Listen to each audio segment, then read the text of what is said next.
Hello friends, welcome to MM institution. This is Malay. আশা করি তোমরা খুব ভালো আছো। এখনকার টপিক হচ্ছে তোমাদের পিজি যে ফাইনাল এক্সাম আসতে চলেছে। যদিও অ্যাসাইনমেন্ট, পিজি অ্যাসাইনমেন্ট আগে হবে, তারপর ফাইনাল এক্সাম হবে। তারপরও যদি পড়াশোনাটা শুরু করতে হবে, তো এই পিজির ফাইনাল এক্সাম প্রিপারেশন কিভাবে নেবে তার উপর আজকে কথা বলবো।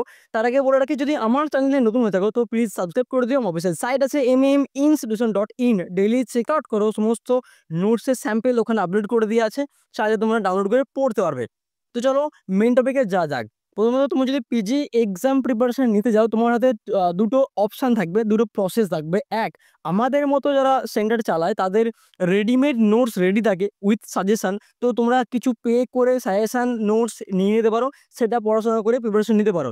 ফার্স্ট অ্যান্ড সেকেন্ড, নেক্সট যেটা, তুমি যদি নিজে পড়াশোনা করে তুমি যদি প্রিপারেশন নিতে যাও, তো সেক্ষেত্রে তোমাকে আমি রিকমেন্ড করব লাস্ট 2 ইয়ার্সের অ্যাসাইনমেন্ট আর লাস্ট 3 ইয়ার্সের কোশ্চেন, এই 5 ইয়ার্স, টোটাল 5 ইয়ার্স ফলো করো। যে একটা কোশ্চেনের প্যাটার্ন তুমি খুঁজে পাবে, যেখান থেকে মোটামুটি 50% তো 5-6টা প্রশ্ন করলেই 50% কমন পেয়ে যাবে। আর তুমি যদি ভালো রেজাল্ট মানে ফার্স্ট ক্লাস 60% আপ পেতে চাও, সেক্ষেত্রে তোমাকে 5 ইয়ার্স কিন্তু কমপ্লিট করতে হবে। 5 ইয়ার্স টোটালটাই কমপ্লিট করতে হবে। বাট যদি তুমি 5 নাম্বারের জন্য পড়াশোনা করো, তাহলে বলবো জাস্ট প্যাটার্নের 5-6টা প্রশ্ন চুজ করলেই তুমি পেয়ে যাবে। 50% তো কভার করবেই। যেখানে 20-20-12 বা 18-18-12, এই 20 নম্বরের দুটো বা 12 নম্বরের একটা, বা অনেক সময় 18 নম্বর থাকে ফার্স্টারদের, তো 18 নম্বরের দুটো আর 12 নম্বরের একটা, মোটামুটি 50% প্রশ্ন তুমি কমন পেয়ে যাবে জাস্ট ওই 5-6টা প্রশ্ন ঠিকঠাক চুজ করতে পারলে। তো সেক্ষেত্রে পাস করা তো খুবই সহজ, পাস করা তো কোনো প্রশ্ন আসতে মানে পাস করা যে কঠিন বা পাস করার ব্যাপারটা ইজি হয়ে যাচ্ছে। বাট যদি তুমি একটা ভালো রেজাল্ট করতে চাও, সেক্ষেত্রে তোমায় কিন্তু 5 ইয়ার্সটা কভার করতে হবে।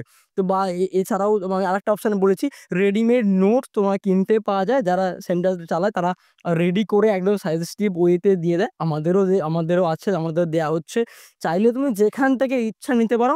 আর এরপরে যেটা আছে, তুমি অবশ্যই তোমার স্টাডি মেটেরিয়ালসটা ফলো করতে পারো। যারা নিজে এক্সাম দেবে, যারা নিজে পড়াশোনা করে সাজেশন বানিয়ে পড়াশোনা করবে, অবশ্যই স্টাডি মেটেরিয়ালসটা ফলো করো। স্টাডি মেটেরিয়ালসের বাইরে কোশ্চেন হয় বলে আমার জানা নেই। যতগুলো যা স্টাডি মেটেরিয়ালস দেয় সেখান থেকেই প্রশ্ন আসে। জাস্ট প্যাটার্নটা খোঁজার চেষ্টা করো। প্যাটার্ন খুঁজে পেলে তুমি ইজিলি একটা প্রিপারেশন নিতে পারবে।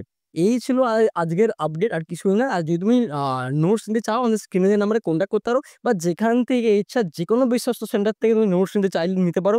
রেডিমেড যারা রেডি করে দিচ্ছে নিতে পারো। পড়াশোনা চালু রাখো, পড়াশোনা করতে হবে এটাই বলার। পড়াশোনা চালু রাখো। আর নিজে করলে একবার 5 ইয়ার্সের কোশ্চেন সেটটা একবার দেখে নিয়ে, আর স্টাডি মেটেরিয়ালস প্রশ্ন বা স্টাডি মেটেরিয়ালসের অ্যান্সার কপি দেখে নিতে পারো, বা তুমি চ্যাট জিপিটির এখন হেল্প নিতে পারো। চ্যাট জিপিটি থেকে অ্যান্সার বার করতে পারো। এইভাবে তুমি প্রিপারেশন নিতে পারো। এটুকুই বলা ছিল। Wish you all the best. Thank you so much. Bye. ভালো থেকো, সুস্থ থাকো। Take care.